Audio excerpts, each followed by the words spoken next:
Y nada, doy paso ya a Omar. Un placer tenerte aquí. Bienvenido también Rubén. Y Eso. os dejo con ellos. Bueno, muy buenas. Mi nombre es Omar, soy fisioterapeuta y no os voy a aburrir mucho con mis datos personales. Mi campo de investigación se ha centrado en el groin pain, dolor inguinal. Os voy a contar un poco el porqué. Básicamente, casi toda mi vida he jugado a fútbol, unos 12, 13 años. Y bueno, pues siempre ha habido muchos compañeros con ese típico dolor, esa sensación extraña en zona de aductor, esa pubalgia temida. Y bueno, pues una vez que realicé la carrera, sí que veía que en clínica pues se me presentaban muchos pacientes con este tipo de dolencias y que era muy difícil sacarlos adelante. Entonces, pues comencé un poco a investigar sobre ello.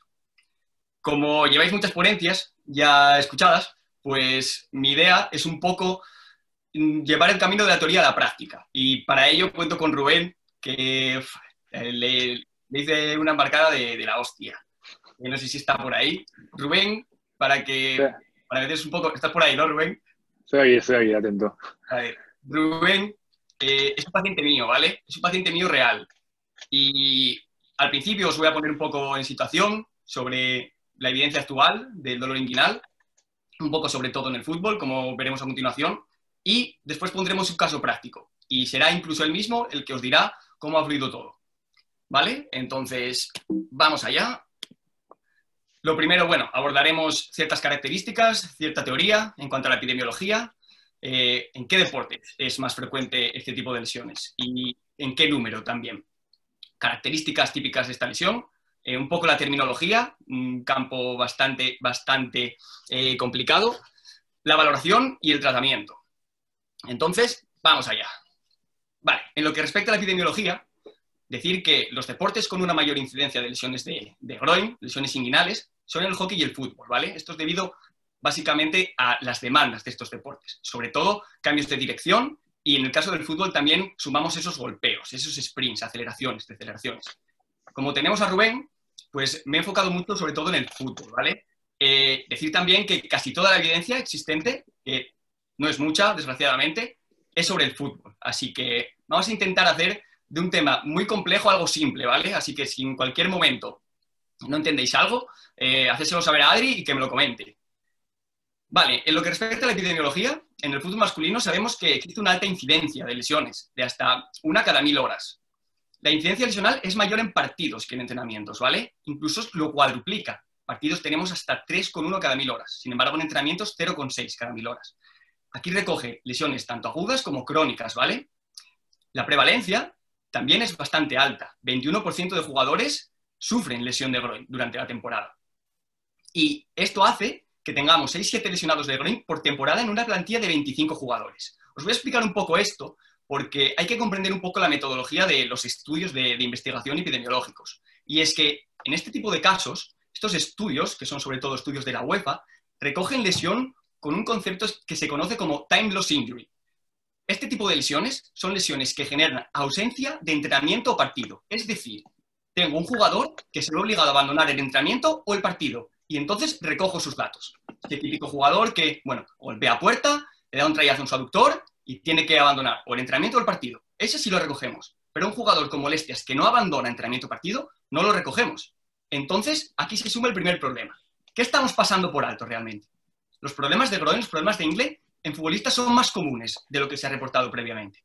¿Por qué? Precisamente por esas definiciones, por esos estudios. Cogemos a ciertos jugadores que tienen que abandonar entrenamiento partido, pero ¿y si realizamos un cuestionario para observar esas lesiones por sobreuso que no recogen estas definiciones time loss? Es decir, esos jugadores que tienen molestias pero que no abandonan entrenamiento partido. Vale, pues Joan Harroy en 2017 se encargó de esto y observó que con la definición time loss únicamente recogíamos 1/3 de las lesiones por sobreuso, 1/3 de las lesiones de groin. Estamos infravalorando muchísimo este tipo de lesión. Y por otro lado, también nos deja ver un poco que su inicio puede ser más bien enfocado hacia el sobreuso, hacia el inicio gradual.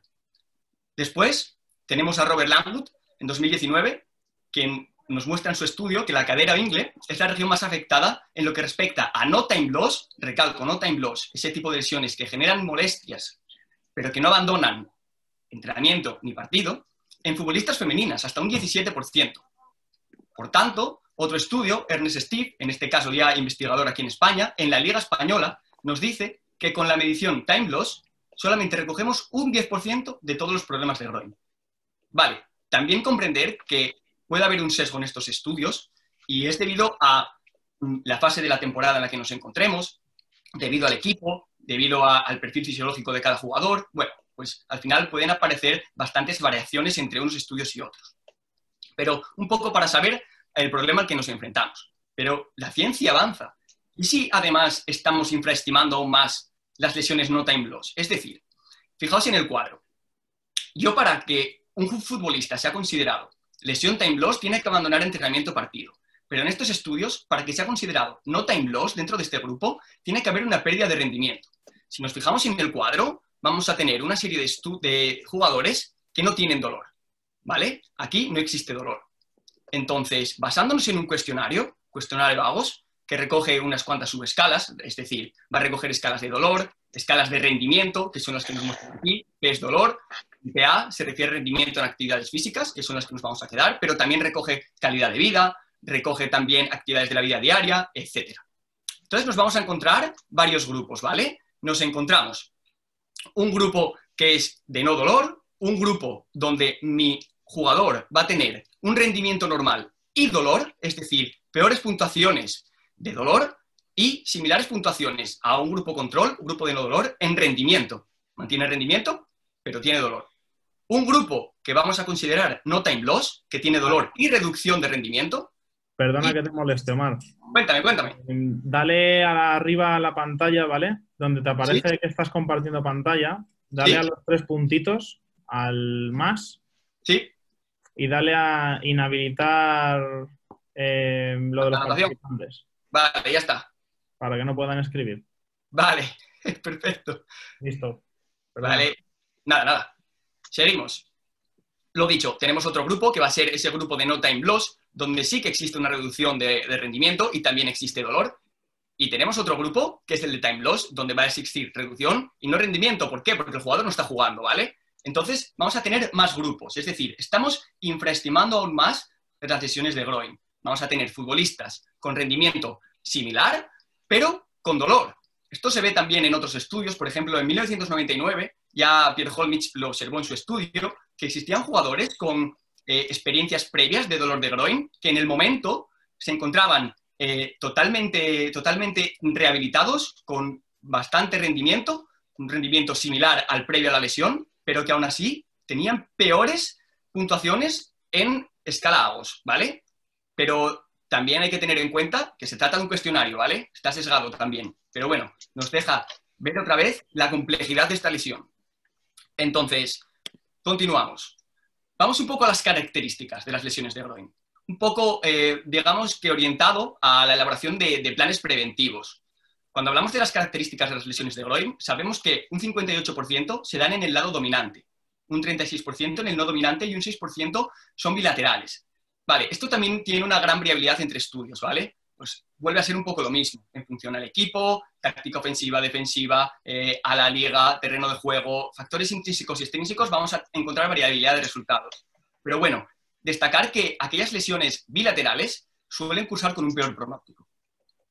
Esto es importante y es que un 70% de las lesiones son de inicio gradual.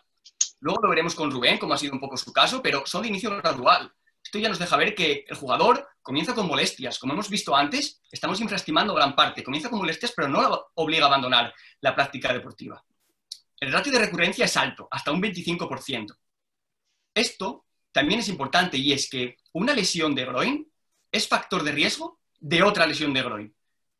Tenemos estudios que nos muestran que cuando pasamos la revisión típica de pretemporada a nuestros jugadores, observamos que existen jugadores con lesión previa de groin que vuelven a recaer durante la siguiente temporada, que existen jugadores con experiencia previa de groin que no recaen pero vuelven a tener molestias en la siguiente temporada y que existen jugadores sin molestias de groin que comienzan a tener molestias. Con lo cual, esto puede hacer que el ratio de recurrencia sea cada vez más alto. Hay una mayor ocurrencia en el inicio de temporada, lo mismo, un poquito sesgado dependiendo del estudio, pero sí que parece ser que una falta de adaptación, de ese periodo de adaptación durante pretemporada, sumado a experiencias previas, puede hacer que durante el inicio de temporada, de un calendario un poquito más apretado de competición cada fin de semana, pueda ser un poquito más conllevar un poquito más de riesgo. Y decir, por último, que las lesiones de groin han disminuido ligeramente en los últimos años, pero no así el número de días perdidos. Vale. En este caso, el autor no muestra una explicación para esto, pero mi interpretación es que vamos por buen camino, cada vez tenemos profesionales más cualificados, de ahí que cada vez las lesiones de groin disminuyan más, pero que no disminuye el número de días perdidos no nos está diciendo nada realmente, nada malo.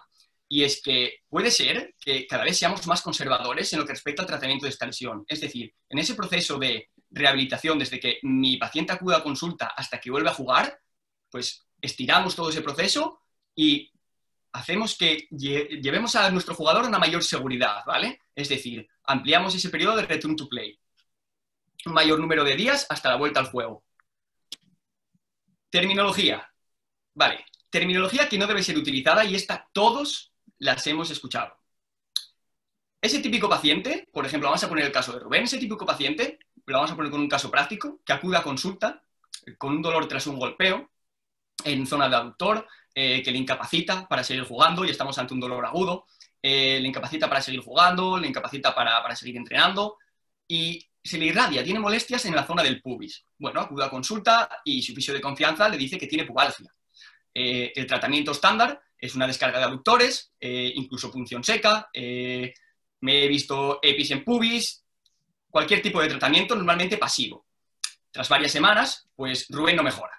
Entonces, hablándolo con sus compañeros en el vestuario, un compañero le dice que, bueno, que su fisio de confianza ha tratado a más gente así y que, ¿por qué no prueba? Entonces, acude a él y en lugar de decirle que tiene pubalgia, le dice que, bueno, pues que tiene una osteitis de pubis. A lo cual, bueno, pues Rubén se sorprende y dice, joder, el otro me ha dicho pubalgia, osteitis de pubis, no me explican mucho del proceso. Ostras, ¿qué será lo que me pasa realmente?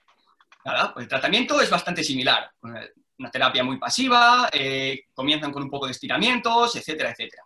Y Rubén sigue sin mejorar. Vale, esto se podría extender con esta serie de terminologías, ¿vale? Esto al final genera una frustración, genera una impotencia por parte de nuestro paciente, una disminución en la calidad de vida y genera una pérdida de adherencia al tratamiento consiguiente, ¿vale? Esto hay que tenerlo muy claro. Entonces, para ello, se creó este congreso en Doha, 2014, con todos los expertos sobre dolor inguinal. Y se unificaron todos estos términos dentro de varias entidades, ¿vale? Tenemos 4 entidades extraarticulares, dolor de groin relacionado con aductor, dolor de groin relacionado con iliopsoas, que más adelante comentaremos, dolor de groin relacionado con canal inguinal y dolor de groin relacionado con pubis. Y otras 2 más, una intraarticular, dolor de groin relacionado con la cadera y otros, ¿vale? Un diagnóstico diferencial, por si el dolor pudiese venir de otra zona. Vamos a explicar un poco cada uno de ellos. Según Doha, y repito, según Doha, luego veremos un poco, según mis criterios, cómo valoramos a nuestro paciente. Según Doha, para que un paciente presente dolor de groin relacionado con aductor, debe presentar dolor a la contracción contra resistencia, un squeeze test. Lo vemos ahí abajo con el semáforo, esto se suele hacer también durante la práctica deportiva, es algo que está validado, y es que si mi jugador se lesiona dentro del mismo partido, ese típico golpeo a puerta potente o ese típico despeje con dolor en el aductor, se tira al suelo y le hacemos este test, que simplemente es una contracción contra resistencia, contra nuestras manos. Le vamos a poner un semáforo, ¿vale? Con la escala visual analógica. Semáforo que va del 0 al 10. Del 0 al 2 tenemos luz verde. El jugador puede continuar. Si tiene un dolor del 3 al 5, intermitente. Puede continuar, pero con precaución. Y si su dolor va del 6 al 10, evitamos que continúe en el terreno de juego, ¿vale? Pues algo similar utilizamos de cara a la valoración y revaloración, muy importante, en nuestro ámbito, ¿vale? En nuestro ámbito clínico. Entonces, dolor contra resistencia, squeeze test. Posteriormente tenemos dolor a la palpación, ¿vale? Palparemos zona aductora, no solo aductor largo, ¿vale? Grácil, aductor largo, etcétera, etcétera. Y observaremos si existe dolor. ¿Qué dolor? Reproducible, ¿vale? El dolor tiene que ser similar al que experimenta mi paciente. ¿Por qué? Porque en ocasiones se trata de una zona muy sensible y vamos a generar dolor con la palpación a nuestro paciente. Y dolor al estiramiento máximo, ¿vale? Sin más, un estiramiento de aductor, vemos a nuestro paciente, estiramos y lo mismo. Miramos a ver si genera dolor. Dolor reproducible. Dolor de groin relacionado con iliopsoas. más de lo mismo. Tenemos dolor a la contracción contra resistencia, posición de 90 grados de flexión de cadera y flexión de rodilla. Lo mismo, intentando aislar todo lo que podemos en psoas, como nos dicen los autores, luego veremos cómo lo hago yo. Dolor a la palpación, luego hablaremos de esto. Y dolor al estiramiento, ¿vale? Test de Thomas. Nada más. Dolor de Green relacionado con canal inguinal. Este es un poco más complejo, ¿vale? Implica un poco más de confianza. Por tanto, aquí nuestra alianza terapéutica va a ser clave. ¿Por qué? Porque observaros un poco las técnicas, ¿vale? Observamos un poco esas técnicas y tenemos dolor en región de canal inguinal, zona de tubérculo del pubis, es decir, un poco externo hacia la sínfisis del pubis, dolor a la palpación del canal inguinal, esta es la prueba compleja, es una palpación a través de la invaginación de la bolsa escrotal, es una sensación bastante molesta para el paciente, Rubén nos lo puede decir, y al final, algo que yo suelo hacer es comenzar por el lado bueno y después palpar el lado malo, ¿vale? De pie y al final tenemos que palpar el canal posterior, zona de canal inguinal, de anillo externo, y es una sensación bastante molesta para el paciente. Entonces, una vez que realizamos eso, vemos que si hay o no una presencia de hernia palpable. Otro de los criterios es dolor a la realización de valsalva, tos o estornudo. Y por último, dolor a la realización de flexión de tronco contra resistencia, tanto de nuestros rectos como en zona oblicua. Pasamos por último a dolor de Green relacionado con pubis. Aquí tendremos un dolor a la palpación de la sínfisis púbica, ¿vale? Y no existe ningún otro test específico capaz de reproducir esta entidad. ¿Por qué? Porque nuestro futbolista, nuestro deportista, nuestra persona, nuestra población general, se va a presentar con tal sensibilidad que probablemente casi todos los test generen cierta molestia en la zona del pubis. Esto hace que sea muy complejo de localizar, ¿vale? La evaluación es algo muy complejo dentro de la lesión de groin. Posteriormente tenemos dolor de groin relacionado con la cadera. Hay que saber si mi paciente se presenta con una causa intraarticular o extraarticular. Luego lo veremos con más detenimiento. Para ello haremos pues, una entrevista clínica donde recogeremos la historia del inicio, la naturaleza, la localización del dolor y síntomas mecánicos. Luego os comentaré por qué difiere un poco de los síntomas de una causa extraarticular. Test de rompasivos, rotaciones sobre todo, en este caso, porque bueno, se ha comprobado que en ciertos deportistas la rotación interna pues puede verse un poquito disminuida y se ha correlacionado con ciertas causas clínicas de impeachment femoroacetabular, de osteoartritis, pero como veremos más adelante es algo que no está muy claro y no está muy evidenciado. Faber, flexión, abducción y rotación externa, y Fadir, test de impeachment, flexión, abducción y rotación interna. Luego veremos también un poco cómo lo hago. Decir que la valoración clínica estipulada según el Congreso de Doha no es un estándar de valoración, ¿vale? Y no debe ser contemplado como tal. Es decir, nosotros tenemos un paciente y debemos de valorar a cada paciente de forma individualizada con los test que nos sean convenientes. Solo porque nos exijan estos criterios en Doha, no debemos utilizarlos única y exclusivamente. Veremos que va a haber una batería de test mucho más complejos para nuestro jugador que únicamente test resistidos, test de palpación y test de estiramiento. Entonces, caso clínico. Conozcamos un poco a Rubén, ¿vale? Esto me gustaría hacerlo un poco más interactivo, así que iremos haciendo preguntas y respuestas con Rubén para que veáis lo que sería un caso clínico real, ¿vale? Entonces, lo primero de todo, cuando un paciente acude a consulta, es, pues, preguntarle por sus datos personales, ¿vale? Esto, como veréis, también va a tener una relación y también va a darnos datos sobre su lesión. Lo primero, recogemos su edad. Rubén, cuéntanos un poco, ¿qué edad tienes? ¿Qué tal, Omar? Pues aquí estoy, 25 años. 25 años. 25 Cuéntanos años, un sí. poco, ¿a qué edad comenzaste a practicar deporte? Pues empecé con el fútbol a los, no sé, los 6 o 7 años. 6 o 7 años. Vale, os comento un poco por encima. ¿Algún estudio ha relacionado la edad de comienzo y sobre todo lesiones previas a ciertas lesiones futuras, sobre todo en zona de ingle? Si es verdad que los adolescentes sufren menos lesiones de ingle, pero se ha visto que la gran parte de jugadores que han experimentado lesiones de groin en pleno adulterio habían sufrido una lesión de groin en su adolescencia, ¿vale? Entonces, bueno, pues es algo que debemos de tener en cuenta.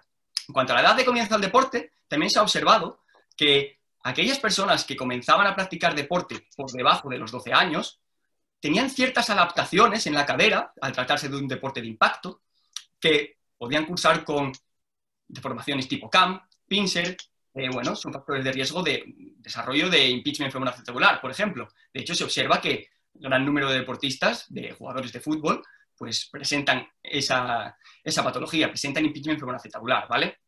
Sin embargo, este no suele ser sintomático, suele ser asintomático. Esto debe quedar claro, ¿vale? Pero bueno, siempre debemos de, ya lo veremos en la siguiente diapositiva, descartar si mi paciente presenta una causa intraarticular o extraarticular, ¿vale?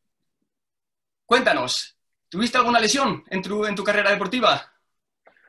Pues a ver, quitando las míticas roturas musculares que todo deportista puede tener, que al final yo lo considero ya después de esta lesión poca cosa, pues yo creo que la más importante que he tenido ha sido pues en el mismo tobillo, una misma temporada encima. Fueron 3 esguinces seguidos bastante gordos en el pie izquierdo. Y de hecho, yo creo que está relacionado con que ahora mismo mi lado débil sea la pierna izquierda, la que menos fuerza tengo, y al final del lado al que se me orienta más el dolor de pubalgia siempre se me va más a la pierna izquierda, como bien sabes. Pues yo creo que esa, quitando las otras musculares, pues esa. Vale. Vale, nos ha contado datos muy importantes, ¿vale? 1, una lesión de tobillo a la que él achaca su propia debilidad. Esto es muy importante ya, ¿vale? 2, sí que puede tener relación, ¿vale? Una lesión de tobillo con una lesión posterior de groin. Es algo que debemos recoger. ¿Por qué? También se ha vinculado ciertos aspectos biomecánicos con este tipo de lesiones. Es decir, no debemos de mirar a la lesión desde un solo punto de vista, ¿vale? Debemos de verla desde un campo muy extenso. Desde un campo anatómico, desde un campo biomecánico, desde un campo biopsicosocial. Todo va a influir en este tipo de lesiones, ¿vale? ¿Qué pasa? Que una pérdida, fijaos, una pérdida de dorsiflexión hace que mi jugador, cuando vaya a realizar un cambio de dirección, y sobre todo en el caso de Rubén, yo le seguiría preguntando y yo sé que ese esguince no lo ha tratado bien, ¿vale? ¿Por qué? Porque ha tenido que forzar. Luego veremos su deporte. Entonces, ese déficit de flexión dorsal puede llevar a que mi cambio de dirección, poco a poco, vaya sufriendo ciertos cambios biomecánicos. ¿Para bien o para mal? No lo sabemos, pero puede sufrir ciertos cambios. Los saltos, los aterrizajes pueden sufrir cambios. Entonces, es algo que tenemos ahí, lo tenemos como información. Luego veremos qué hacemos con ello. ¿Tenemos algún antecedente familiar con lesión de cadera? ¿Alguna prótesis? ¿Osteoartritis? ¿Algo del estilo? No. Que yo sepa, no. Vale. Deporte. ¿Qué deporte practicas? Bueno, sabemos que practicas el fútbol. Cuéntanos, ¿en qué equipo juegas, Rubén? Pues ahora mismo estoy en el Tuilla, en el grupo asturiano de tercera división. Muy bien. Cuéntame un poco, ¿cuántos días entrenas y cuántas horas? Pues a la semana va variando en función a la carga. Eso nuestro preparador físico lo prepara según la exigencia de la semana o el partido. Pero una semana tipo, pues son 4 entrenamientos y el día de partido. Vale, muy bien. ¿Cuántas horas más o menos cada entrenamiento? Hora y media o no creo que más, hora y media, hora 45. Vale, muy bien. ¿Podrías contarme un poco lo que soléis hacer en cada entrenamiento? Sí, pues bueno, siempre hacemos el típico calentamiento de carrera continua, unos 10 minutos para cada lado. Luego pasamos a hacer unos juegos de activación con petos o pilla-pilla, lo que sea. Muy bien. Y el típico rondo. Y a partir de ahí ya empieza la parte principal, que bueno, se basa en posesiones. Los miércoles, ya sabes, pues meten un poco de fuerza, además de las posesiones. Y partidos reducidos. Todo jugadas muy cortas y explosivas, siempre, espacios reducidos, vaya. Muy bien, perfecto. Vamos a hablar un poco de esas molestias. ¿Cuándo comenzaste a sentirlas? Pues a ver, claro, yo de aquella no lo identificaba como que me hubiera dado este problema, ¿sabes? No me imaginaba yo que fuera a terminar en esto. Pero hace 2 temporadas yo empecé a sentir molestias, ya no en el aductor, como lo llamo yo, sino más a la zona de inserción del pubis y de los 2 lados. Igual estaba bien, iba al fisio, igual estaba bien una semana de un lado y a la siguiente semana se me cargaba el otro. Pero bueno, y me hacía punción seca, descargas y tal. Pero yo lo achacaba a más lesión de aductor, sobrecarga de partidos, etcétera. Pero se me fue pasando a la zona central, digamos, de mi pubis. Ese reflejo que hablas tú de dolor. Entonces me empezó pasando ahí. Y ahí empiezan ya a comentarte los compañeros, pues lo típico, ¿no? De a mí me dijeron que haga esto preventivo, que haga X, estiramientos, la plancha isométrica, todo ese tipo de cosas, con el balón medicinal también apretando. Esos preventivos que te dicen, haces eso y ya. Y entonces yo me lo creía y dije, bueno, nada, perfecto, yo me los hacía bien. Problema, que yo ese año jugué 30 y pico partidos y el año siguiente casi parecido. Entonces yo nunca lo llegué a curar. Y siempre jugaba con molestias. Y al principio yo seguía con mi rendimiento habitual, pero con dolor. Seguía con dolor. Y a día de hoy cambió y ahora tengo menos dolor y menos rendimiento. Entonces es una lesión que evoluciona y tú no te vas dando cuenta. Si no eres consciente de este tipo de cosas, si no tienes un poco de conocimiento, no te vas dando cuenta.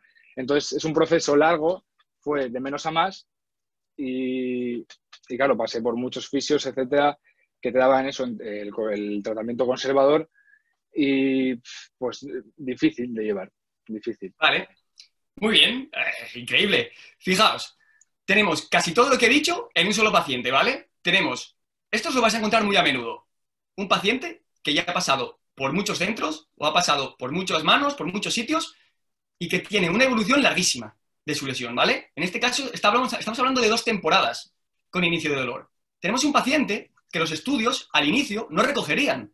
¿Por qué? Porque ya lo hemos visto, tiene dolor pero no pérdida de rendimiento. Sin embargo, Rubén, yo te pregunto, ¿alguna vez has abandonado un partido? Es decir, ¿te ha obligado a un partido no jugar? ¿Te ha obligado alguna vez a no asistir a los entrenamientos en alguna fase? ¿O has seguido entrenando? Eso es un poco ambiguo. Físicamente no. Físicamente yo podía seguir compitiendo. Ahora bien, llega un momento que cuando estás, porque esto va por rachas, ¿no? Un día estás bien, otra semana estás mal. Cuando estás mal y estás jugando medio un partido y ves que todos te pasan como aviones por tu lado, ya es cuando te das cuenta y dices, yo no puedo seguir. Entonces ya pides el cambio porque dices, tú, es que no quiero jugar. Vamos a ver, o sea, no lo estoy dando. Que salga el compañero y lo haga mejor que yo. Pero no porque yo no pueda seguir corriendo. Yo puedo seguir corriendo, yo puedo seguir chutando, puedo hacer todo, pero a menos rendimiento, porque lo hago todo más lento o todo menos preciso, etcétera. Entonces, claro, es el saber cuándo tengo que dejarlo, ¿sabes? Porque engaña. Tú puedes seguir corriendo y puedes seguir compitiendo. Así que ahí viene lo de parar por voluntad propia, más que nada. Eso es. ¿Sabes? Muy bien. Vale, pues con estos datos, Rubén ya me está diciendo mucho también. ¿Qué me está diciendo? Me está dejando claro que su propósito principal es rendir. Es rendir. Él no está parando por sus molestias, ¿vale? Está parando porque ve que, joder, me están pasando, en mi cambio de dirección, este tío me está pasando. Tengo que acelerar por esta pelota y es que no soy capaz de llegar, siempre se me anticipan. Y eso me genera impotencia, me genera frustración. Vale.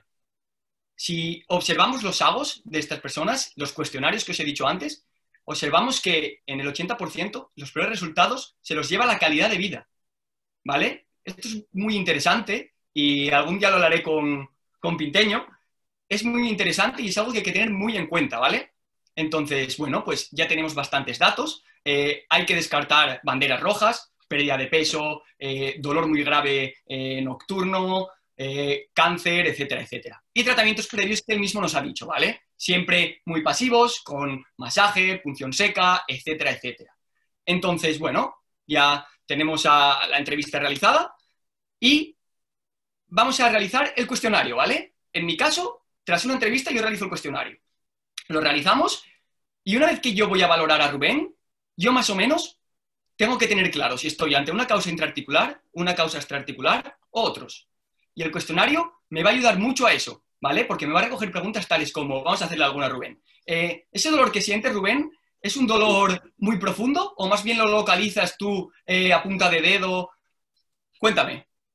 Es un poco mezcla de sensaciones, porque yo sí que sé decirte en qué sitio me duele, pero a la hora, por ejemplo, de realizar un golpeo, que es cuando siento el dolor, por ejemplo, hay 2 tipos de dolor. El que yo siento a la palpación o estando simplemente en mi cama, que muchas veces para girarme tengo que apoyarme en la estantería. Ese es un tipo de dolor más localizado, más del centro del pubis. Y luego, a la hora del golpeo, ya de la acción de partido, ya como que lo noto en el centro, lo noto ahí en el pubis, pero se me va para el lado izquierdo. Entonces, como lo noto por dentro, a la vez que en otros momentos lo noto más localizado, ¿entiendes? Muy bien, vale. 2 tipos de dolores. Todo esto lo vamos a ir Sí. recogiendo, ¿vale? Con el cuestionario. Va a haber otro tipo de preguntas que nos descartan una causa intraarticular de extraarticular, ¿vale? En este caso, bueno, pues una causa intraarticular, nuestro paciente casi siempre se presenta cojeando, ¿vale? No solo eso, sino que refiere un dolor muy profundo, incapaz de palpar, y que este dolor difiere mucho del extraarticular. ¿Por qué? Porque a Rubén le molesta intracompetición y cuando termina el partido. Vale, pero es que le molesta y Rubén en la cama ha dicho que era incapaz de levantarse haciendo una flexión de tronco. Ya te está dando más detalles. Sin embargo, el tipo de dolor de cadera intraarticular es un dolor que no te permite estar más de 10 minutos sentado, te obliga a moverte, no te permite estar tumbado. ¿Por qué? Porque te obliga a dar la vuelta. Cuando te das la vuelta también molesta. Entonces, bueno, todo eso nos lo va a recoger el cuestionario junto con la entrevista y junto a todos los datos que vamos a recoger a continuación. Entonces, bueno, vamos haciéndonos una idea de por dónde van los tiros con Rubén, ¿vale? Ya nos ha dicho que tiene los tipos de dolor, nos ha dicho todo lo de la entrevista. Entonces, vamos a continuar. Vale, todos los test propuestos en Doha serán utilizados en la recogida de datos. Porque Rubén me haya dicho, es que me duele en zona de aductor y me duele en pubis, yo no voy a realizar únicamente las entidades de aductor y pubis. Voy a realizarlas todas, ¿vale? Entonces, comenzamos con la batería de test, realizamos el primer test, contracción contra resistencia, ese squeeze test, utilizo la escala visual analógica, y Rubén me dice que tiene un dolor de 5, ¿vale? Sobre 10. Un dolor moderado. Y que además escucho un clic a veces, en ocasiones, ¿vale? Más cosas. Ojito con este tipo de test, ¿vale? Yo recomiendo utilizarlo sobre todo al inicio, el primero de todos, porque os vamos a contar algo muy habitual que a mí me ha pasado y que he aprendido mis propios errores. Y es que, cuéntanos, Rubén, ¿qué pasa cuando llevamos un rato haciendo pues cualquier actividad y tú realizas el gesto de apretar la pelota con los pies? No cuando lo realizas la primera vez, sino cuando llevamos un rato ya... Sí. Cuéntanos. Directamente, si llevamos ya unos entrenamientos previos y un calentamiento, digamos, yo me pongo a apretar la pelota y no noto, o sea, mi rendimiento sube, la aprieto mucho más fuerte. Como que se acostumbra, ¿no? Lo que tengo yo dañado y entonces soy capaz de hacer las repeticiones que haga falta sin dolor. Si la hacemos sin calentar es cuando me pega el pinchazo, ¿sabes? Eso es.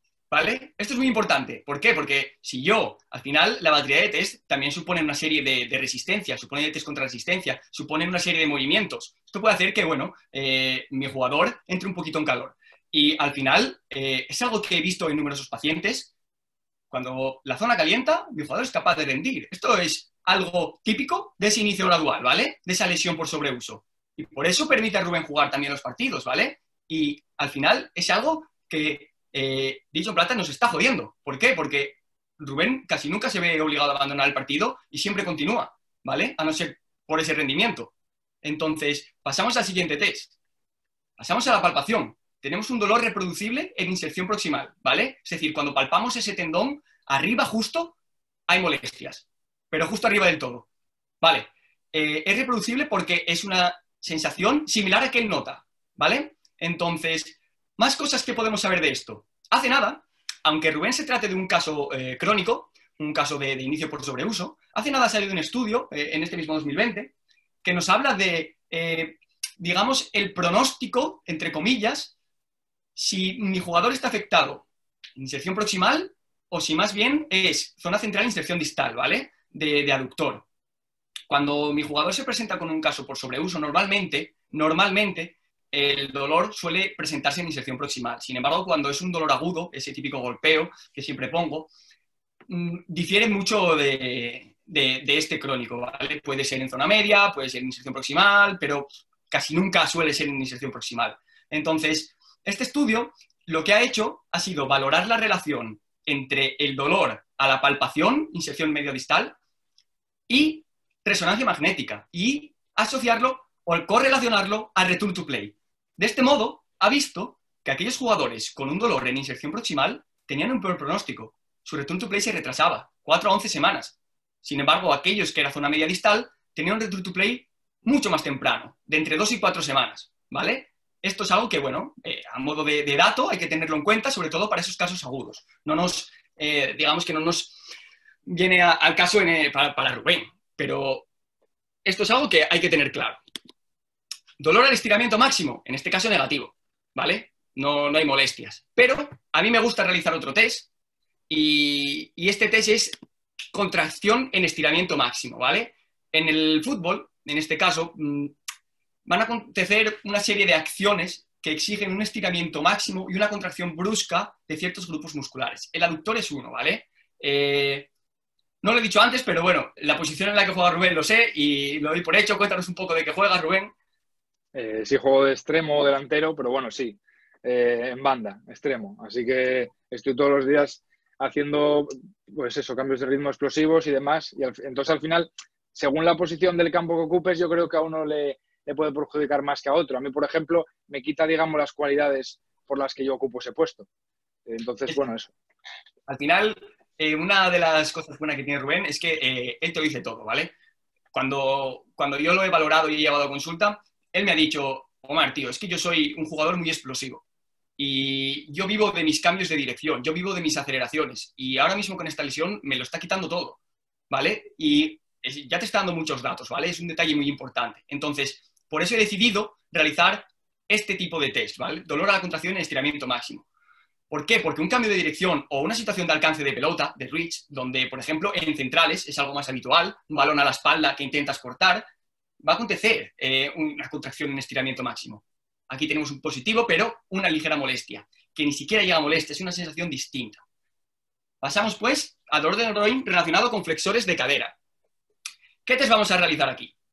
Dolor a la contracción contra resistencia, totalmente negativo, no experimenta ningún tipo de dolor.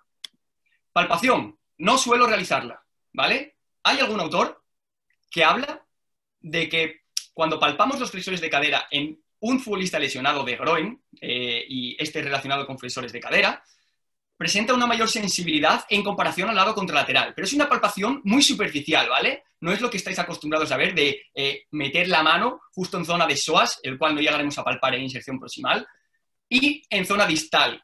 ¿Qué pasa en zona distal? En algunos pacientes vais a palpar el nervio femoral y vais a generar un dolor bastante desagradable, ¿vale? Entonces, para evitar irritaciones, no suelo palparlo. No considero que sea un test tan discriminativo como para realizarlo, ¿vale?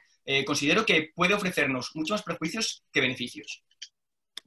Dolor al estiramiento, un test de Thomas, negativo, pero en este caso, Rubén me ha dicho que le molestaba al golpear y algo que suelo hacer en ese tipo de personas es un test de dolor de contracción en estiramiento. ¿Cómo hago? Simulo un golpeo. Pongo a Rubén de pie, lo pongo justo en posición de estiramiento, digo que cargue la pierna, un backswing de cadera, una extensión, y yo cojo su puntera y le digo que realice un golpeo. ¿Cómo? Contra mi mano, contra la resistencia. Aquí sí. Un dolor 6. Reproducible dolor de su golpeo, ¿vale? Esto es muy importante. Pasamos al siguiente. Dolor de Gren relacionado con canal inguinal. Dolor en región del canal inguinal, positivo y reproducible, similar a la intracompetición. Esa zona de pubis un poco lateral, sobre todo en lado izquierdo, como nos decía, que era su pierna más afectada, es el que notamos cuando palpamos esa zona, ¿vale? De hecho, este es muy, muy reproducible. Cuando nos situamos justo encima del tubérculo y hacemos una ligera presión, el propio paciente ya te dice, ¡guau! Es que es ese. Es muy sensible la zona, ¿vale? Dolor a la palpación del canal inguinal, una ligera sensación de molestia, pero no reproducible, ¿vale? Esto es lo que comentaba antes. Es una zona muy molesta de por sí, pero en este caso no reproduce ninguno de sus dolores. No tenemos hernia palpable. Dolor a la realización de valsalva, tos o estornudo, negativo, no molesta, pero fijaos en esto. Dolor a la realización de flexión de tronco contra resistencia, positivo EVA 3. Sí, claro, eso en clínica. Pero fijaos lo que nos ha dicho antes Rubén. Nos ha dicho que cuando termina un partido, cuando termina una competición, al día siguiente tiene un armario de puente situado encima de su cama y se tiene que agarrar a él. Cuéntanos, Rubén, ¿qué notas? Sí, yo, a ver, los días que por estoy, con diferencia es después de un partido. Y ya sean 45 minutos, que sabes que la última vez que fui a la consulta bastante de bajón fue por 45 minutos en los que vi que no lo daba y llegué reventado. Y entonces en esos momentos es que me duele todo, hasta abrir la puerta y bajarme del coche, todo lo que sea una acción que requiera que yo separe la pierna un poco más o me tenga que levantar, eso, lo que decíamos, de la cama y tenga que ya hacer como un abdominal para levantarme o lo que sea, ya es que no puedo. De hecho, los lunes me levanto y voy al baño de milagro. O sea, me levanto y voy hasta el baño cojeando. Y entonces eso te duele absolutamente todo. Luego mejoras con el paso de los días. Y llegas al sábado y dices tú, joder, si estoy de puta madre. Y así se repite semana tras semana. Eso es, ¿vale? Otra característica de este tipo de pacientes, ¿vale? Imaginaos la frustración que eso puede generar. Al final nosotros no lo estamos viviendo, pero imaginaos la frustración que puede generar eso en nuestro jugador, ¿vale? Después tenemos dolor de brain relacionado con pubis. Dolor a la palpación de la sínfisis púbica. Positivo y reproducible. Además similar a postcompetición, ¿vale? Seguimos. Dolor de brain relacionado con cadera. Según la historia de inicio, la naturaleza, la localización del dolor y síntomas mecánicos, parece que no existiría ese tipo de dolor relacionado con cadera, ¿vale? Pero mi obligación es seguir realizando test, porque yo quiero seguir discriminando, ya que mi proceso de rehabilitación va a ir en base a lo que yo encuentre en este tipo de pruebas, ¿vale? En toda esta información, lo dicho, ningún test clínico va a discriminar lo que tengo, ¿vale? Todo me va a aportar información para realizar un diagnóstico. Vale, vamos al dolor de brain relacionado con cadera. Realizo una serie de pruebas. Hay un estudio que nos habla de 3 pruebas básicas que son Faber, FADIR y SLR, ¿vale? En este caso es un SLR resistido, desde la propia camilla. Va a hacer una flexión de cadera con rodilla extendida contra resistencia. Negativo, ¿vale? Test de impingement, negativo. FADIR, negativo. Y Faber, flexión, abducción y rotación externa, negativo. Una vez que estos 3 me den negativo, me está diciendo que las probabilidades de que mi dolor sea de cadera son muy bajas, ¿vale? El ROM es totalmente normal, sin molestia hacia ninguno de los lados y también podríamos apoyarnos en pruebas de imagen si sospechásemos de algo, por eso lo he puesto aquí, pero en este caso no sospechamos y decir que los test que realicemos en cadera son test rule-out que se llaman, que nos sirven para descartar, pero si todos estos me diesen positivos, yo no sabría ante qué diagnóstico clínico concreto estaría enfrentándome, ¿vale? Es decir, me sirve para descartar si todos son negativos, pero no me sirve para saber específicamente lo que tengo. Diagnóstico diferencial, bueno, pues un SLAM test, un test de extensión-rotación para articulación facetaria, side tract, articulación sacroiliaca, etcétera, etcétera. Todos negativos, ¿vale? Entonces, una vez tengo todo esto, ¿qué pasa? Conclusión, pues varias entidades clínicas coexisten. Este es uno de los peores pronósticos, ¿vale? Y esto es algo muy habitual también. En este caso, sí, hemos visto que Rubén nos da positivo para dolor de brain relacionado con aductores, con flexores de cadera no tanto, sí en ese golpeo, pero hemos de saber que nuestro aductor no solo va a tener esa acción de aducción, también va a tener una acción de flexión de cadera desde extensión, con lo cual también podría estar afectado en ese tipo de acciones. Entonces es algo que no debemos descartar. Sí que me voy a centrar mucho en esos movimientos, ¿vale? Al final yo sé que cuando realizo la flexión de esta extensión le molesta, entonces es con lo que me quedo. Con canal inguinal también hemos visto que hay un dolor reproducible, sobre todo en ese tubérculo del pubis, y en el pubis obviamente también. Entonces tenemos 3 entidades clínicas coexistiendo. Esto es muy complejo, ¿vale? Esto es lo que quiero dejaros ver, que no todo es como realmente pensamos, ¿vale? Cuando se nos presenta un paciente con dolor de groin, con dolor inguinal. Y es que muchas veces decimos, joder, esto es un aductor, ¿vale? Pero no tratas del aductor. Sí, claro. Pero es que pasa cosas como lo que le está pasando a Rubén, ¿vale? Y yo tengo la suerte de que a mi consulta suelen acudir, la suerte o la desgracia, lo voy a decir aquí delante de Rubén, suelen acudir futbolistas desesperados, ¿vale? Entonces te dejan realizar casi todo el marco de actuación que tú quieras. Pero ya te digo, normalmente hay que intentar captar todos los datos posibles y no pasar nada por alto. Entonces, ¿qué vamos a hacer con Rubén? Continuamos. No solo vamos a realizar los test de Doha, llevamos a cabo test funcionales. Rubén nos ha dicho que su biomecánica podría estar alterada, entonces vamos a realizar una sentadilla, tanto bilateral como unilateral. También observaremos su profundidad y sus sensaciones a la profundidad, ¿vale? Seguimos descartando si pudiesen existir esas causas intraarticulares de cadera, donde hace nada ha salido un estudio que ha visto que la profundidad en sentadilla en pacientes con impingement fibrocelular podría estar afectada y sobre todo esa sensación. Pero sobre todo, en mi caso, la sentadilla la utilizo para ver estabilidad de cadera, ¿vale? ¿Por qué? Porque nuestro aductor también interviene en esa estabilidad de cadera y sobre todo podrían estar afectados no solo el aductor, sino que varios grupos musculares de la cadera, ¿vale? Es todo musculatura periarticular, entonces podría tener una afectación. También voy a ir a ese aspecto biomecánico que os comentaba antes. Zancada. Fijaos lo que pasa en la zancada. Dolor 2 en escala visual analógica, pero cuando la pierna se queda atrás, ¿vale? Cuando esa pierna izquierda queda atrás y adelante la pierna derecha, tiene molestias, ¿vale? Otra vez, esa extensión de cadera. Siguiente test, subida y bajada del cajón. ¿Por qué? Voy a observar sensaciones en flexores de cadera Y voy a observar también estabilidad de cadera. Sensación bastante buena en el caso de Rubén, ¿vale? Pero, amigo, aquí está uno de los test clave, ¿vale? Test en el plano frontal. No nos podemos quedar únicamente en el plano sagital, ¿vale? Donde se ha comprobado que podrían existir ciertas alteraciones. Pero es que la gran parte de alteraciones se pueden producir en el plano frontal. Esto nace de varios artículos de Franklin Miller, que observa ciertos cambios biomecánicos en pacientes con dolor de groin respecto a pacientes control. Y observa que en casi todos ellos se repiten ciertas situaciones. Vamos a preguntarle a Rubén qué nota, ¿vale? Entonces, yo pongo a Rubén a realizar un tipo de sentadilla que es hacia una de sus piernas, dejando la otra estirada. Y lo mismo hacia el otro lado, ¿vale? Y no solo eso, sino que voy a realizar otro test donde voy a empujar a Rubén, va a caer en su pierna mala y va a tener que levantarse. Y lo mismo hacia el otro lado, simulando una situación de alcance de pelota. Vale, cuando lo realizamos con la pierna derecha, que es la primera que realizamos, Rubén me dice, hostia, me encuentro genial, pero cuéntame qué pasa cuando lo realizamos con la izquierda, Rubén.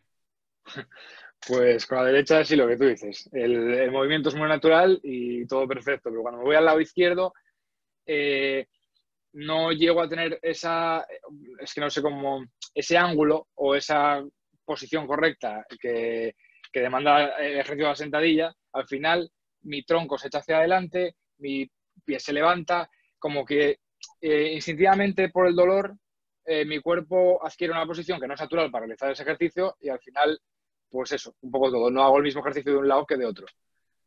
Vale. ¿Por qué me interesa esto? ¿Me interesa la posición? No. Obviamente, se ha comprobado, y más que comprobado, que no existe una posición óptima o una postura óptima, ni antiálgica, es decir, que me vaya a restar dolor, para mi paciente y no quiero generar un nocebo. Entonces, yo no quiero decirle, joder, Rubén, tío, es que esta posición no es nada buena. No, para nada. Yo quiero reeducar a mi paciente para que aumente su rendimiento. ¿Por qué? Porque una de las cosas que me ha dicho es, Omar, es que cambio de dirección, tío, y me noto que cuando cambio hacia ese lado, pierdo 2 segundos. Y en ese tiempo, mi rival me ha quitado la pelota. Vale, pues en estos estudios hablan justo lo que ha dicho Rubén.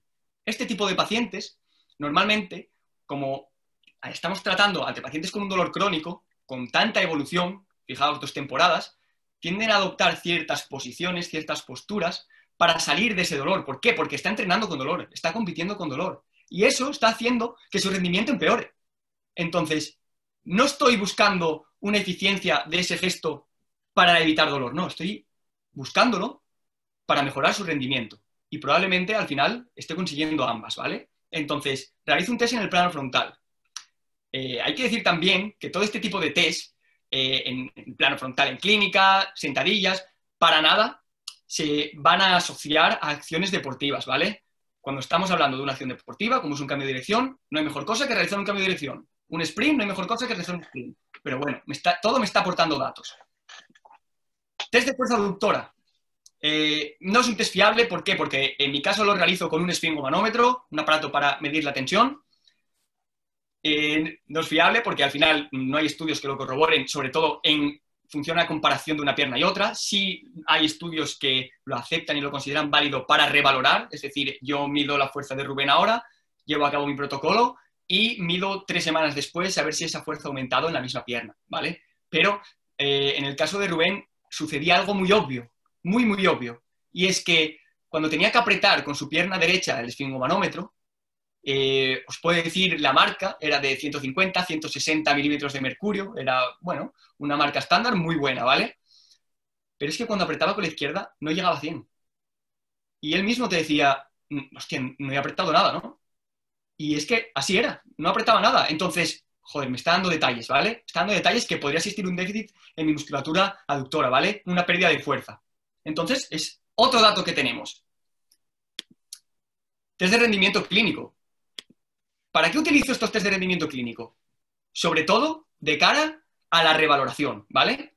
Esto es muy importante. En este tipo de pacientes hay que revalorar constantemente. Entonces, un ORM encoder, sobre todo en sentadilla, ¿vale? Para observar fuerza máxima. CMJ, lo mismo. Vamos a observar esa potencia en miembro inferior. Al final, una mayor fuerza en miembro inferior se vincula a un menor riesgo lesional en ese mismo miembro inferior. Pero no solo eso, sino que si a lo largo de todo mi protocolo yo revaloro mi 1RM y ha bajado, joder, pues me está indicando que, vale, quizás esté mejorando la fuerza en aductores, pero es que la fuerza en miembro inferior probablemente esté disminuyendo. Y eso es algo que se ve, se podría observar en muchos estudios. ¿Por qué? Porque casi todos van a tener un focus específico hacia la zona lesionada.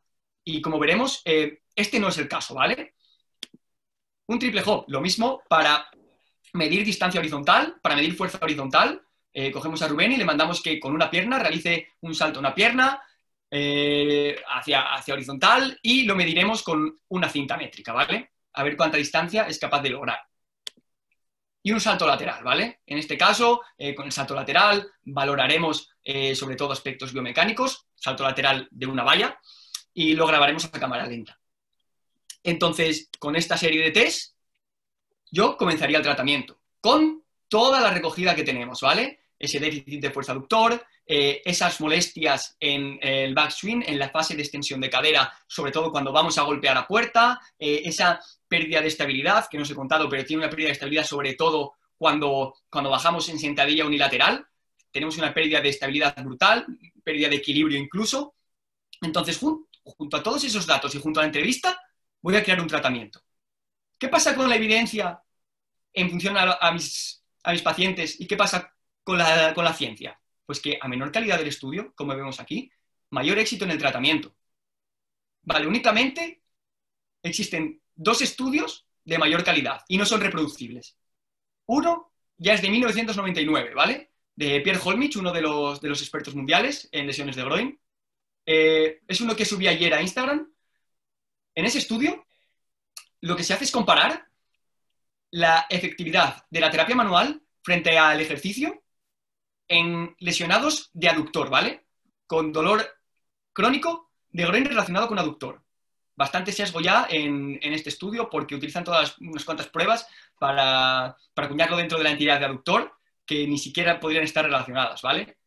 Pero, bueno, en el estudio deciden hacerlo así.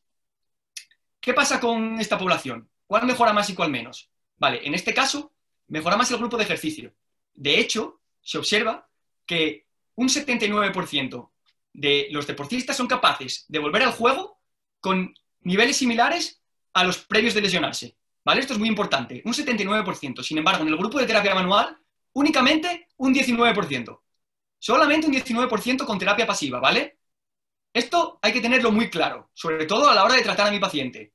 En este caso, el tiempo es muy valioso y debemos saber aprovecharlo. Hay quien piensa, joder, bueno, pues un masaje de descarga no le vendrá mal, ¿vale? No le viene mal.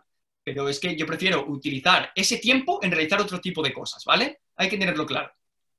Adam Wade, si leemos su estudio, en 2011, nos habla de que la terapia manual tiene un mayor porcentaje de éxito que el ejercicio, ¿vale?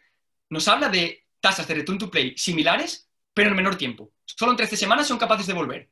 Sin embargo, en el grupo de ejercicio tardan hasta 18 semanas. Y diréis, hostia, ¿y esto cómo es? Controversia. Vale, y es que no solo debemos leer un estudio, ¿vale? Para saber algo. Tenemos que intentar leernos todo lo que haya sobre el tema, ¿vale? Y contrastarlo. Si nos leemos en específico dicho estudio, esto es por lo cual no debemos leer únicamente las conclusiones. Si leo las conclusiones, pues me diría eso. La terapia manual se muestra más efectiva que el ejercicio para mejorar el tiempo de return to play de jugadores con lesión de groin relacionado con aductor. Sin embargo, me voy a la metodología y es que el ejercicio se pautaba para casa. Y no se observaba nada de ello. Se pautaba para casa, se decía a los jugadores lo que tenían que hacer y no se periodizaba. Entonces, claro, aquí tenemos el sesgo más grande de todo el estudio. Y es que va a haber jugadores que no lo hagan, va a haber jugadores que lo hagan, pero mal.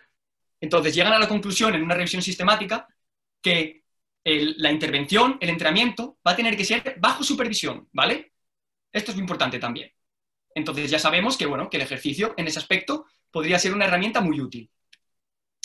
Pero ¿qué más cosas tenemos para tratar a mi paciente? En mi caso voy a hablar del tratamiento no quirúrgico, porque con el quirúrgico, pues al final me extendería mucho, pero voy a hablar del no quirúrgico. Educación, muy importante. Yo cuando hablo con Rubén, ponemos las cosas claras. Y yo le digo, Rubén, ¿tú quieres seguir jugando? Tenemos la opción de parar. Y fijaos, a principio de temporada, su club no lo sabía, que estaba lesionado. Teníamos que seguir jugando sí o sí. Coméntanos un poco, Rubén. Es un caso que se puede dar perfectamente. Rubén era fichaje, que nos cuente un poco. Sí, a ver, yo llegaba nuevo a este equipo y también es verdad que la temporada anterior yo estaba en Pravia y bueno, también llega un momento que, como te dije antes, tuve que parar un poco, me salí de un partido porque ya vi que no iba al final de temporada. Entonces coincidió con el verano y digo, bueno, voy a visitar a un traumatólogo que me recomendó una resonancia, etcétera, y me dieron pues lo típico, 20 sesiones de fisio, terapia manual y me recalcó, importante, tienes que estar 2-3 meses parado si lo quieres quitar. Eso es lo que me dijo él.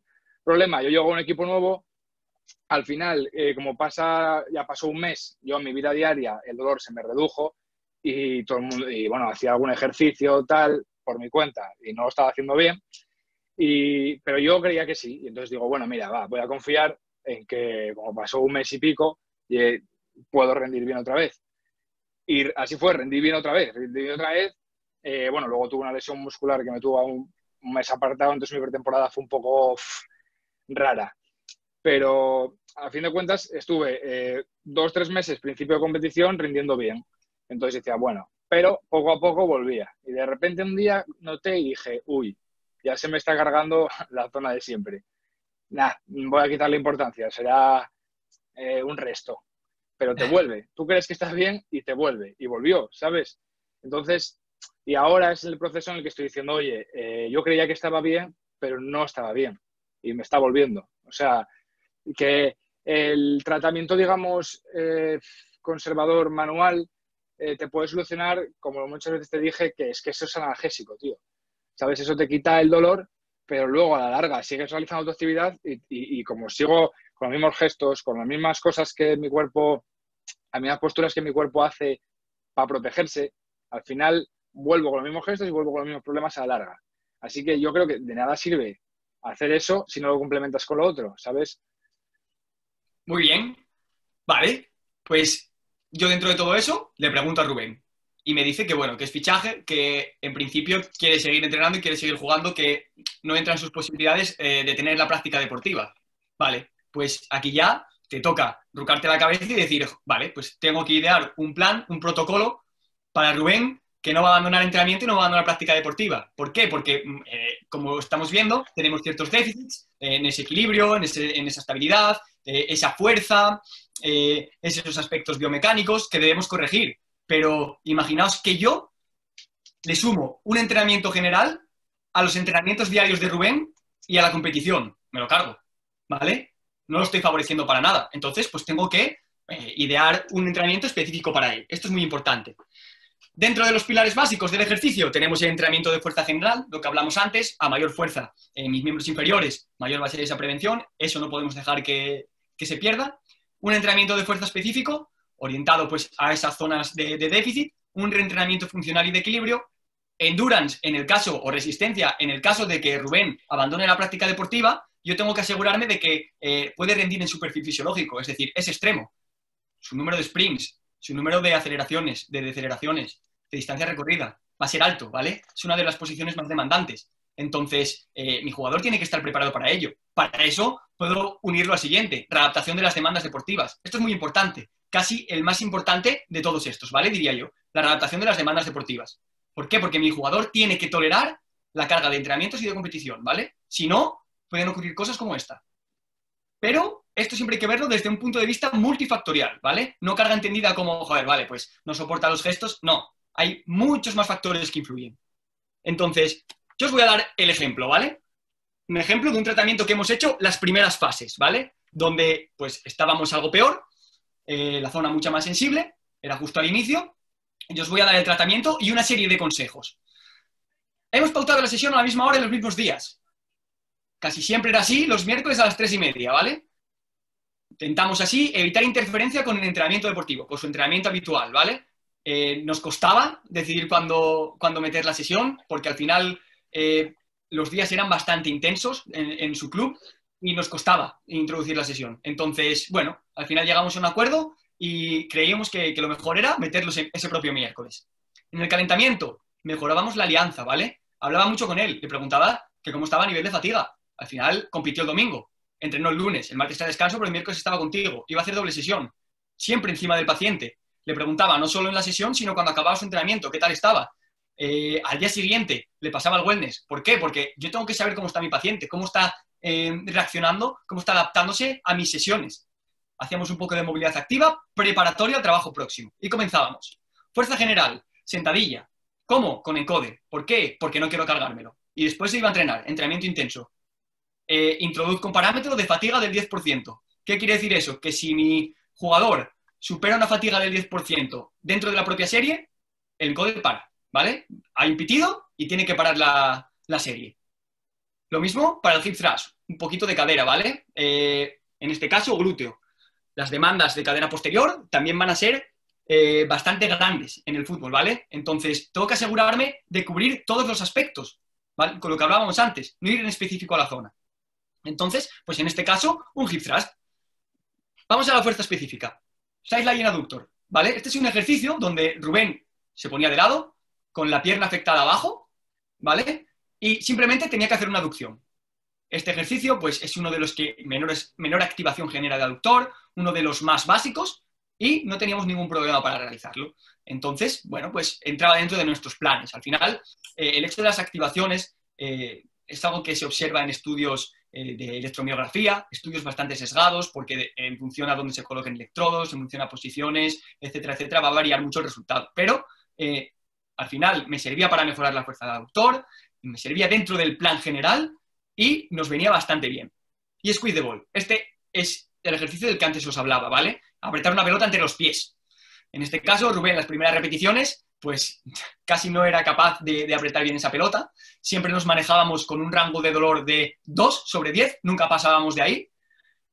Y las siguientes repeticiones ya era capaz de realizarlo. No os he puesto repeticiones y series porque es algo muy estándar, ¿vale? En este caso realizábamos en el side lying adductor 5 repeticiones y en el squeeze the ball realizábamos 3 repeticiones de 10 segundos. La evidencia, por ejemplo, nos marcan protocolos que hay que hacer 30 segundos, pero 30 segundos para Rubén era inviable, con lo cual lo hemos modificado a 10. Y luego, sentadilla y hip thrust, bastante básico, a 5 repeticiones. Pero bueno, esto es algo que deberíais individualizar vosotros, ¿vale? Luego os dejaré los aspectos más importantes. Monster Walk, un poquito de trabajo de estabilizadores de cadera, muy importante. Al final también quiero ir introduciendo patrones que vayan hacia esas demandas del deporte, ¿vale? Sobre todo hacia esos cambios de dirección. Pasaríamos al equilibrio, más control de movimiento, en este caso una subida al cajón, más knee drive, más técnica de carrera, donde, bueno, aprovechábamos para realizar un poco de técnica de carrera mientras hacíamos un poco de estabilidad, de equilibrio. Bisagra de cadera más knee drive, similar a un peso muerto unilateral, más luego el gesto de carrera, ¿vale? Un trabajo que suelo introducir bastante, lo mismo, también un poco trabajo de esa cadena posterior. Y luego un TSY, que me sirve no solo para evaluar, sino que también me sirve de cara a ese trabajo de equilibrio, ¿vale? De hecho, algunos autores lo han validado como test para, sobre todo, dorsiflexión de tobillo en lesionados de groin, pero me sirve. ¿Por qué? Porque además Rubén me ha dicho que tiene un esguince grave de tobillo. Entonces, bueno, pues aprovechamos y realizamos un test de Y. Y luego pasamos a estabilidad de tronco. En este caso, la estabilidad de tronco, me gusta mucho introducir ciertos patrones del juego. ¿Por qué? Porque estamos ante primeras fases. Mi objetivo es ir introduciendo ciertos ejercicios y ciertos patrones de movimiento que cada vez simulen más patrones del juego, ¿vale? Patrones de la competición. Entonces, al inicio es un side lying adductor, ¿vale? Pero luego va a ser un Copenhague, que tiene una mayor activación. Pero es que luego mi intención es que comience a correr. Y luego mi intención es que realice cambios de dirección. Y luego mi intención es que realice progresiones, sprints. Y luego situaciones de demanda de juego, reducidos, ¿vale? Tenemos que ir con un tratamiento orientado a la demanda del juego. Pero es que, claro, Rubén no abandona la práctica deportiva. Entonces, mi trabajo es mucho más liviano, ¿vale? Aún así, sí que introduzco en ciertos entrenamientos, sobre todo en fases más avanzadas, que ahora os hablaré con Rubén, en fases más avanzadas, sí que introduzco ciertos ejercicios de cambio de dirección y ciertos ejercicios de sprint que hemos introducido más de una vez. Entonces, en estabilidad de tronco no me enfoco tanto en ejercicios propios de abdomen, pero sí que utilizo una simulación de golpeo con perturbación, ¿vale? Una banda elástica situada en la mano contraria a la pierna de golpeo y justo lo que voy a hacer es generar una perturbación. Entonces ahí ya estoy haciendo que estabilice mi paciente, ¿vale? Un press pull-off con perturbación en posición split, una posición muy similar a la de zancada, realizar un press pull-off, ¿vale? Es decir, un ejercicio antirrotación. Después un death bag para reclutamiento de mis flexores de cadera y terminar de de realizar el entrenamiento. En este caso, algo muy interesante que nos pasaba era que en el death bag perdíamos totalmente el control de la pelvis, ¿vale? Y generaba ciertas molestias. Esto es algo que, bueno, pues también hay que tratar de entrenar y de adaptar. Lo dicho para terminar es que, y ahora me preguntaréis, que seguramente que haya bastantes preguntas, porque, bueno, es un tema bastante complejo de abordar, pero al final tenéis que distinguir vuestro paciente, ¿vale? Tenéis que individualizar y tenéis que distinguir al paciente que tenéis enfrente. ¿Por qué? Porque al final Rubén no va a abandonar la práctica deportiva y yo no puedo realizar un protocolo que suponga una demanda muy elevada para él, porque al final probablemente lo que suceda sea totalmente lo contrario, que su dolor se empiece a intensificar. Entonces, en primeras fases utilizo ejercicios mucho más analíticos y voy progresando hacia ejercicios mucho más específicos de la demanda del juego, ¿vale? Es algo que me gusta realizar en muchas ocasiones. Pero fijaos, y esto quiero que os lo cuente Rubén, fijaos que no es un proceso lineal, ¿vale? No es un proceso constante y nunca va a ser un proceso lineal y constante. Sobre todo en pacientes crónicos de Groen y sobre todo en pacientes que van a continuar con la práctica deportiva. De hecho, esta misma temporada, hasta justo hace nada, hasta justo este estado de alarma, pasamos diversas fases. Pasamos una fase de pico, donde estábamos genial. De hecho, me decía, hostia, empiezo a golpear, tío, y no me molesta. Hago los cambios de dirección y vuelvo a parecerme a mí mismo. Soy yo ya. La rehabilitación en ningún momento la hemos parado, ¿vale? Hemos continuado. Pero ¿qué pasa? 2 partidos. Menor actividad. ¿Por qué? Porque, bueno, por X motivo, Rubén en 2 partidos ha jugado menos. Incluso no ha jugado. Vuelve al partido siguiente. Omar, mensaje por la noche. Omar, estoy igual, tío. Y es algo que hay que afrontar. ¿Es por eso que tú has realizado un mal proceso de rehabilitación? No, probablemente no. Hay que ver qué otras cosas se nos escapan. Pero daos cuenta, y aquí viene la educación.